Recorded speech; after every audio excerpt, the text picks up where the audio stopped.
Observe the beat pattern, right? The beat pattern is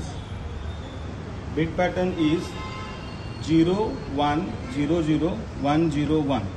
This pattern is repeated, right? This pattern is repeating, right? Then once you observe the beat duration, connect the beat pattern to the even and odd data generator and observe the beat pattern, odd data and even data. Odd data and even data, alternate beat is separated, that is a demux, right? And the pattern is looks like a 0 1 1 0 and other pattern is a 1 0 0 and 1. If you observe the pattern, 1 0 0 1, so this one is the odd pattern, 1 0 0 1, and the another one, sorry, if you observe here 0 1 1 0, so you can observe here 0 1 1 0. These are the odd and even.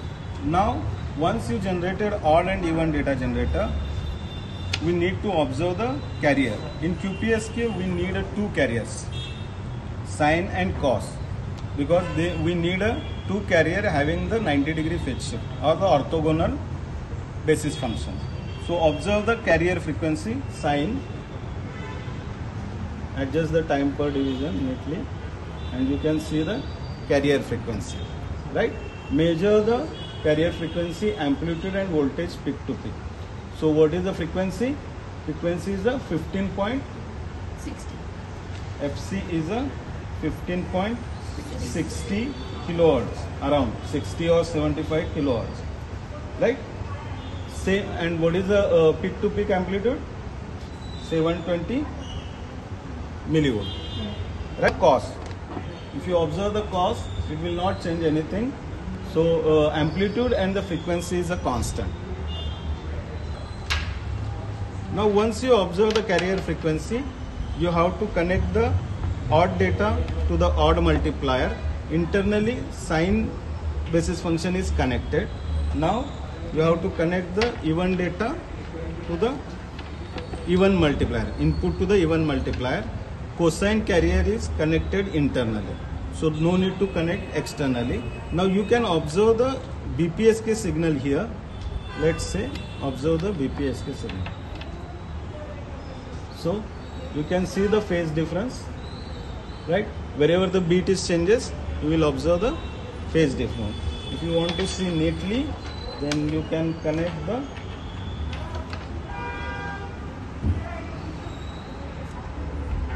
input to that multiplier, right? So whenever data pattern it changes,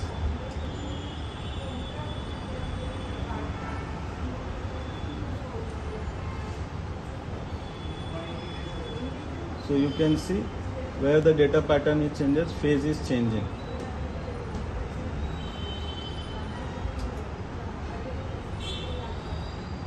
Right, phase is changing. Phase is changing.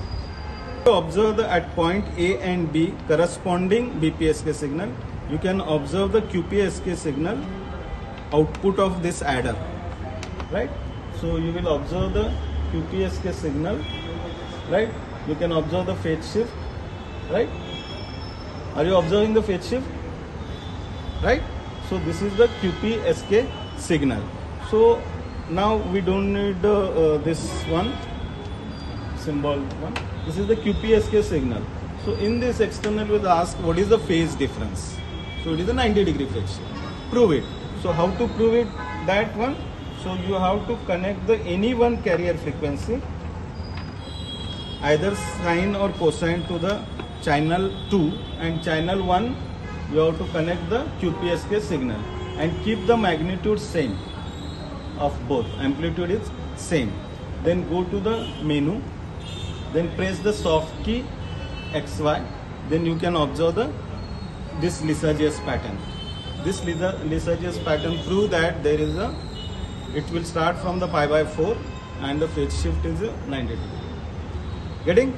So once it is over, set it your CRO, DSO to the default setup. So this is the QPSK signal, and this is the one carrier signal. I will remove that carrier signal. Now we have to observe the spectrum. External will ask show me the spectrum.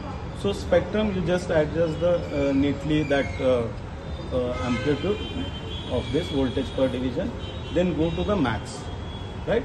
Then in soft key operation is there. So operation you keep it FFT. Then you will see the red color one. This is the frequency domain signal and this is the time domain signal. We don't want this blue color channel 2, so I will press it that. So you can neatly observe the spectrum. So x-axis for this is the frequency, here is the time domain signal. Adjust the time per division knob slowly so that you can observe that the peak is moving towards the right, and wherever you find the neat one, you can stop that. Once you observe the peak, main lobe neatly, then you have to press the cursor, select the source. See, this source is the channel 1, that means you are observing this one, right? We want the FFT, so change the FFT. So that is the max. Now you can see the frequency is changing. X-axis is the frequency. If it is a channel 1, so you can see it is a time, right? Here is the time. So instead of this, you press the max, then press one of the cursor, and you can see the center frequency is around the 15.75 carrier frequency. And what is the bandwidth? What is the bandwidth? FT. How much bandwidth? Bandwidth is around the 3.75 kilohertz, right?